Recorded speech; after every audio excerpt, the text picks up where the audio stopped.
ঠাকুরের রাতুল চরণে প্রণাম জানিয়ে, আরাধ্যা জগৎজননী বড় মায়ের রাতুল চরণে প্রণাম জানিয়ে, পরম পূজ্যপাদ বরদার চরণে প্রণাম জানিয়ে, পূজনীয় আচার্যদেবের চরণে প্রণাম জানিয়ে সকলকে আমার আনন্দিত জয়গুরু বলে আলোচনা প্রসঙ্গে দ্বিতীয় খণ্ডে শ্রী ঠাকুর সে পরম দয়ার কথা।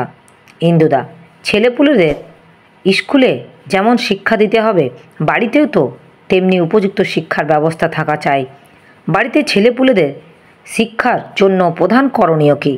শ্রী ঠাকুর, ছেলের প্রথম শিক্ষা শুরু হয় তার মার কাছে। তাই মার অভ্যাস, চাল চলন খুব নিয়ন্ত্রণ হওয়া চাই। মার এতটুকু ভুলে ছেলের অনেক ক্ষতি হতে পারে। ছেলে হয়তো রোখের সঙ্গে একটা কাজ করতে যাচ্ছে, কাজটা ভালো, কিন্তু মা মনে করলো এ তো অনর্থক, তাই ভেবে খুব বাধা দিল। এতে হয়তো তার কর্মসমবেগে অনেকখানি স্তব্ধ হয়ে ওঠে।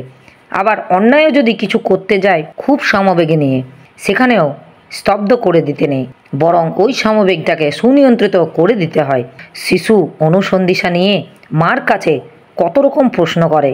মা যদি ধমক দিয়ে থামিয়ে দেয় তাহলে তার অনুসন্ধিৎসা কিন্তু ওখানেই খতম। আবার আবোল তাবোল যা তার উত্তরও দিতে নেই, তার মাথায় ধরে এমন করে বলতে হয় যেটা জানে না সেটা সম্বন্ধে বলতে গিয়ে পরে বলবো, পরে জেনে নিয়ে বলতে হয় তাকে। ছেলের স্বভাব, রুচি, পছন্দ, বৈশিষ্ট্য মায়ের নখদর্পণে থাকা চাই। প্রত্যেকটা ছেলেকেই মানুষ করতে হয় তার নিজস্ব রকমে।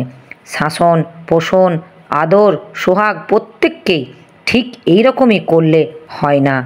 যার যেমন প্রকৃতি তার সঙ্গে সেই চালে চলতে হয়, নইলে তার অন্তরের ক্ষুধা মেটে না।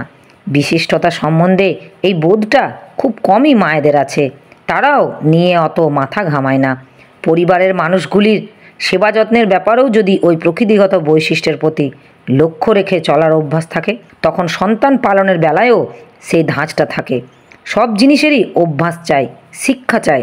সেই জন্য মেয়েদের খুব গোড়া থেকে এই সবগুলি খেয়াল করে শেখাতে হয়।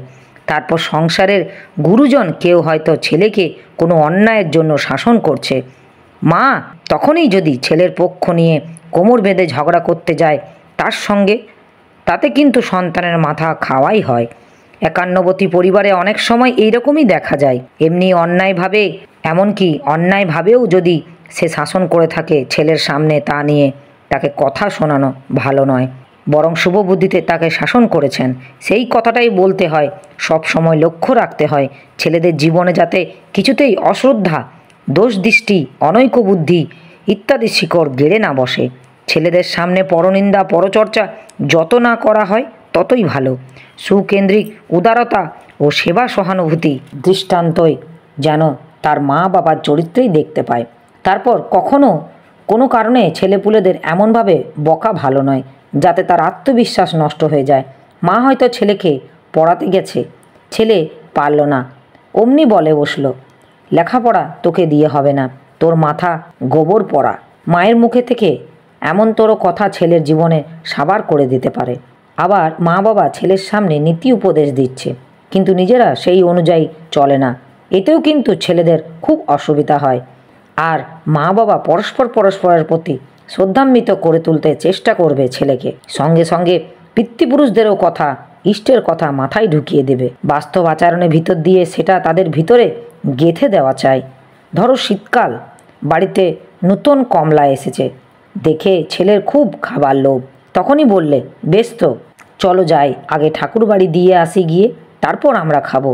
এই বলে তার হাত দিয়েই কমলাটা ঠাকুরকে দেওয়ালে। এইভাবে বাস্তব আচরণের মধ্যে দিয়ে দেখাতে হয় যে ইষ্টই তোমাদের জীবনের মুখ্য, তার উপদেশ দেওয়া লাগে না। আবার তোমার বাবা মা হয়তো বেঁচে নেই, ঘরে হয়তো তাদের ফটো আছে, নিত্য সেই ফটোর সামনে প্রণাম করো। তোমরা ধূপ ধুনো দাও, মালা দিয়ে যত্নের সঙ্গে ফটোটি সাজিয়ে রাখো। ঠাকুর দেবতাকেও যেমন ভালো জিনিসটা নিবেদন করে, মা বাবার ফটোর সামনেও হয়তো তাই করো তোমরা। এসব যদি ছেলেপুলেরা দেখে তবে পিতৃভক্তি, মাতৃভক্তি তাদের মধ্যে উচ্ছলে উঠবে। পিতা মাতা যাদের জীবন্ত আছে তারা তাদিকে জাগ্রত গৃহদেবতার মতো ভক্তি ও সেবা যদি করে, ছেলেপুলেরা ওই ভক্তির ভিতর দিয়ে শিক্ষার মূল মরকজ ধরে নিতে পারবে। একটা জিনিস হামেশাই দেখা যায়, মা বাবা ছেলেপুলের সামনে নিজেরা অনেক সময় ঝগড়া বিবাদ করে। এই কাজটি কখনো ভালো না। মোট কথা কয়েকটা বললাম, আরও কত আছে।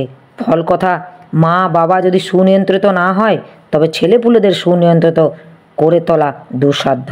শরদ্দা, নারী পুরুষের বৈশিষ্ট্যের মূল কোথায়? শ্রী ঠাকুর, একটা ঢেউয়ের উদ্বেলায়িত অবস্থাটা যেন পুরুষ এবং অববেলায়িত অবস্থানটি যেন নারী।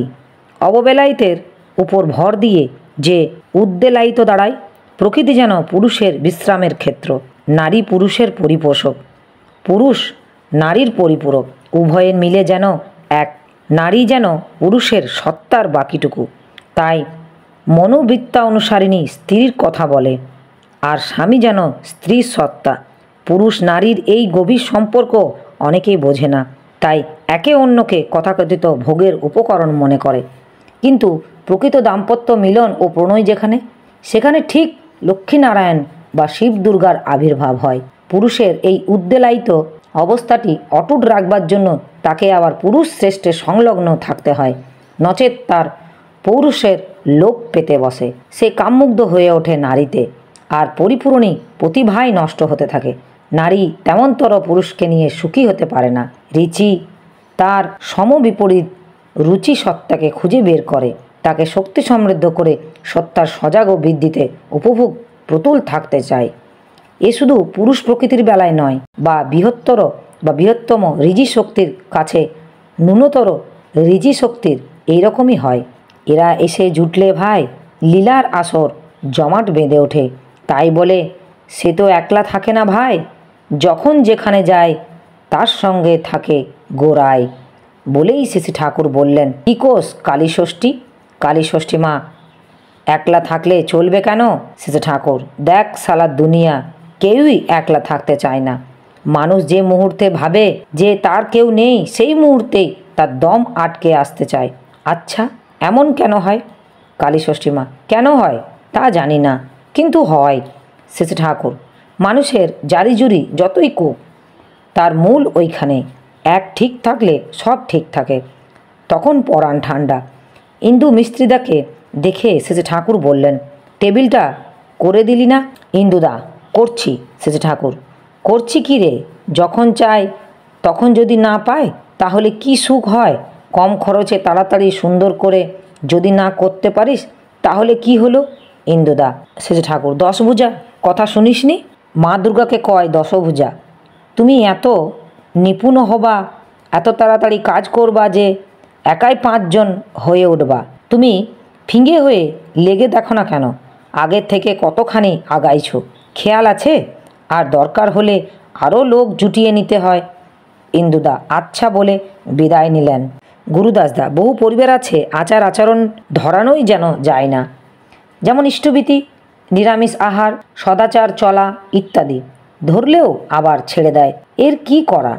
শ্রী ঠাকুর, অনেকে মস্তিষ্ক স্নায়ুর রকম থাকে ঢিলে, দৃঢ়তার সঙ্গে নিরন্তরতা নিয়ে সৎ কোনো কিছুকে লেগে পড়ে থাকতে পারে না।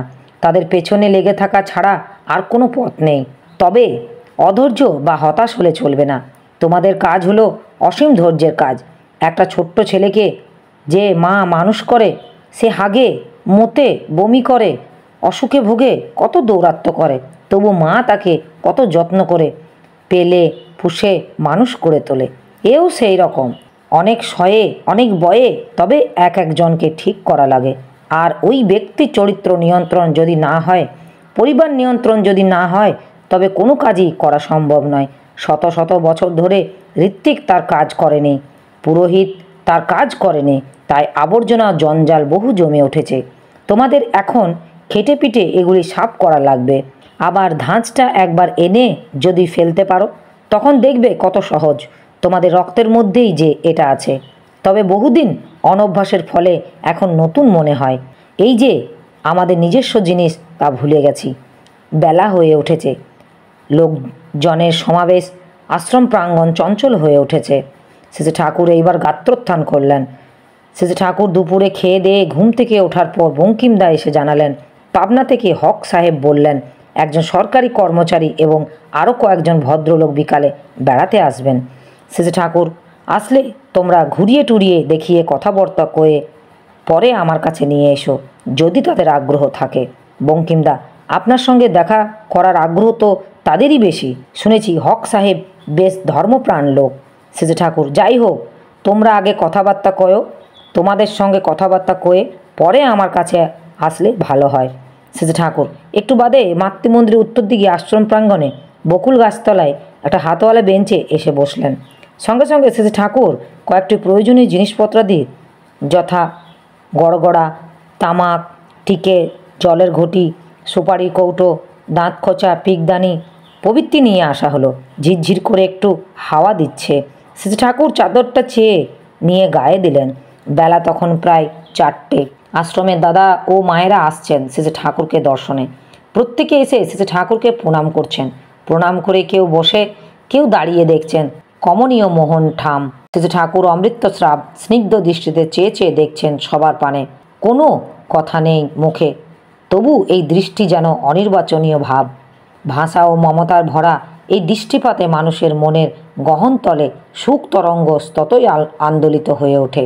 এই মানুষই তো জীবজগতের আনন্দ কন্দ।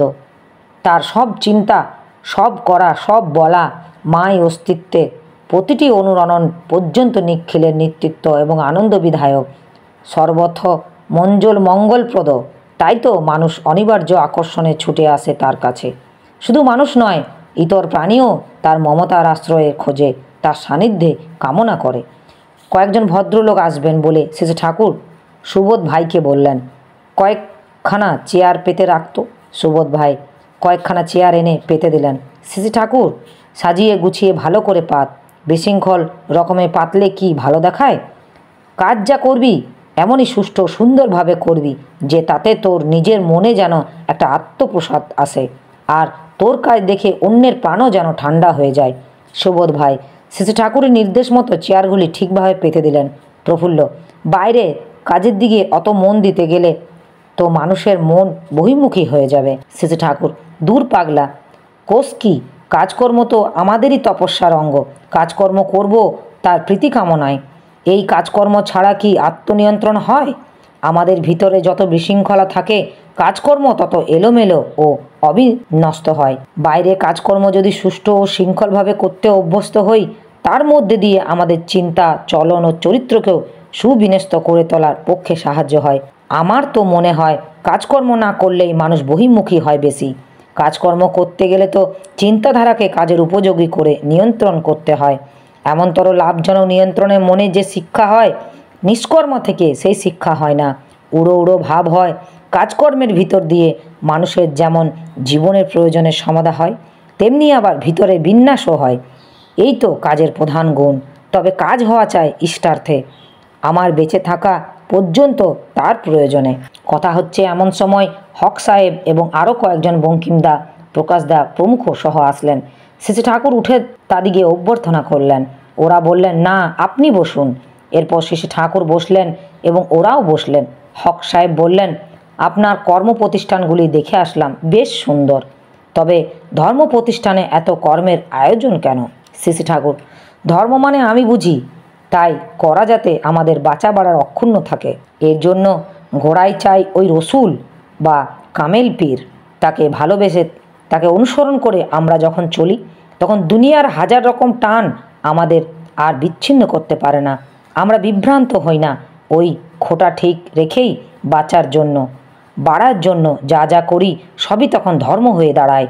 এবং বাঁচা বাড়ার জন্য যা যা করণীয়, তা কোনোটা যদি বাদ দিই, তাহলে আমাদের জীবন ততখানি ধর্মচ্যুত হয়ে পড়বে, অর্থাৎ বাঁচা বাড়ার থেকে বিচ্যুত হয়ে পড়বে।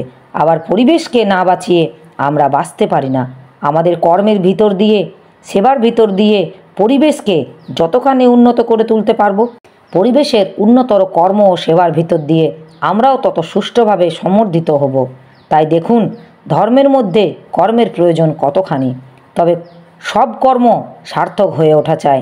খোদাতলায় রসুলে হরিপদদা তামাক সেজে দিলেন। শেষে ঠাকুর, যদি অনুমতি করেন একটু তামাক খাই? ওরা এক বাক্যে বললেন, হ্যাঁ হ্যাঁ, নিশ্চয়ই। শেষে ঠাকুর, নেশাখোর মানুষ কিনা, নেশার বস্তু সঙ্গে থাকলে আড্ডাটা জমে ভালো। ভদ্রলোকের একটু হাসলেন। হক সাহেব, আমার এই আলোচনা প্রসঙ্গে কিছু ভুল ত্রুটি হয়ে থাকলে আপনারা আমায় ক্ষমা করবেন। উপস্থিত দাদা, ভাই, বোন, মায়েদের আমার আনন্দিত জয় গুরু।